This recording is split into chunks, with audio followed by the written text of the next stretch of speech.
जी तो व्यूवर्स, हम आए हैं जुम्मा बाज़ार PWD रावलपिंडी में, और आने का मकसद ये था कि ये बहुत अजीब सा मुझे माहौल लगा था कि मट्टी के एक टीले के ऊपर ये जुम्मा बाज़ार लगा हुआ है और इसमें रंग की तरह का माहौल है। नज़र आई ये सोहन हलवा है। ये सोहन हलवा जो ख़ुद से इन्होंने बनाया हुआ है, जैसे घर में बनाया जाता है, और फिर ये अपने बनाए हुए इन्होंने पैकिंग के अंदर जो इसे महफूज करके देना है। ये देखिए किस तरह का ये सोन हलवा है, घर होममेड जिसे कहते हैं। और यहाँ पे बहुत सारे शूज़ हैं। ये मुझे नहीं पता कि नए हैं या कि यूज़्ड हैं, लेकिन मुझे क्योंकि ये माहौल ऐसा लगा तो मैंने सोचा कि इसका एक व्लॉग बना लिया जाए आपके लिए। यहाँ पे ये मिठाइयों वाली और मसालों वाली, अचार वाली, ये मिक्स सी एक चीज़ों की शॉप है। हर चीज़ यहाँ से मिल रही है। ये निम्को भी बहुत टेस्टी है, और निम्को को देते हुए दुकानदार ने किसी बच्ची को ये कहा कि कोई भी चीज़ मेरे यहाँ पे 50 रुपये से कम नहीं है, लिहाजा 50 रुपये जमा करो और कोई चीज़ जो तुम्हें पसंद है वो ले लो। ये मार्शमेलोज़ भी थी और ये मीठी सौंफ भी थी यहाँ नज़र आ रही।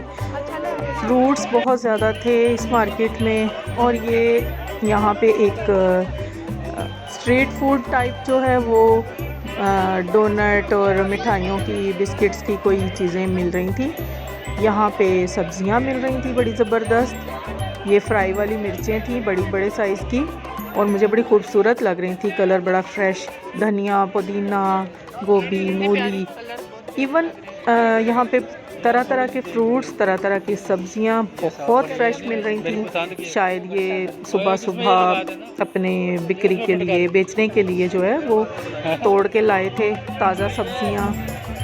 फ्रेशनेस की तो कोई मतलब बात है ही नहीं थी कि हम कहें कि नहीं है फ्रेशनेस। तो यहाँ पे ये भी इंतज़ाम था कि आप एक ये रेडी सी ले लेते हैं और ट्रॉली टाइप, और उसके अंदर आप अपना सामान रखते जाते हैं। और ये ट्रॉली वाला लड़का जो है वो साथ साथ आपके चलता रहता है। सिर्फ 100 रुपये में वो ये उजरत लेता है, इसकी मज़दूरी कर देता है। लेकिन हमने कोशिश की कि कुछ थोड़ा बहुत ज़्यादा दे दें। 100 रुपया तो बहुत कम है आजकल के दौर में।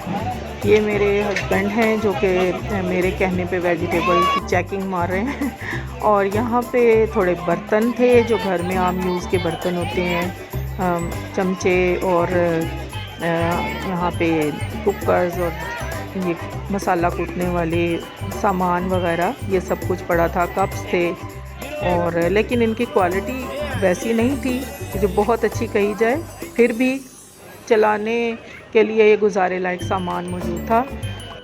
ग्रेप्स बड़े खूबसूरत, और ये ड्राई फ्रूट बड़ा यूनिक सा उसने जमा करके एक बनाया हुआ था। और यहाँ पे ये जो चिलगोज़े नज़र आ रहे थे उस दिन उसने कहा 1600 रुपये पाव हैं। और ये कॉटन कैंडीज़ और ये यूज्ड शूज़ हैं यहाँ पे पड़े हुए। कुछ नए भी थे लेकिन यूज्ड ज़्यादा थे। अब उसका वो और हैं बड़े खूबसूरत थे, बहुत ही खूबसूरत थे। स्किन कलर के कितने के? शायद इम्पोर्टेड माल था ना, इसलिए खूबसूरत लग रहा था हमें। इस शॉप को देख के, और वो देखिए गाड़ी सामने खड़ी है काफ़ी दूर, तो हमें यहाँ से उसी ट्रॉली वाले को ले जाना पड़ेगा। ये कोई होममेड टाइप जो है वो मलाई वगैरह से बना हुआ मीठा है, शायद दही मलाई वगैरह, और उसके अंदर फ्रूट ट्राइफल टाइप है ये कोई चीज़। और साथ में ये जूस भी बेच रहा था माल्टे का, जो हिफ़्ज़ाने सेहत के असूलों के मुताबिक तो नहीं था, लेकिन फिर भी लोग पी रहे थे। और ये ख़ान भाई के पास बहुत सी वॉचेस भी पड़ी हुई थी।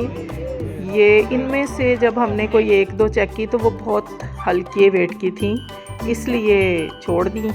और ये बच्ची जो बैठी हुई थी, मुझे बड़ा अफसोस हुआ कि इसको इतनी ठंड में इसके घर वालों ने मांगने के लिए, भीख मांगने के लिए बिठाया हुआ है। वो बच्ची खुद बता रही थी। दुआ है अल्लाह सब पर अपना फजलो करम फरमाए।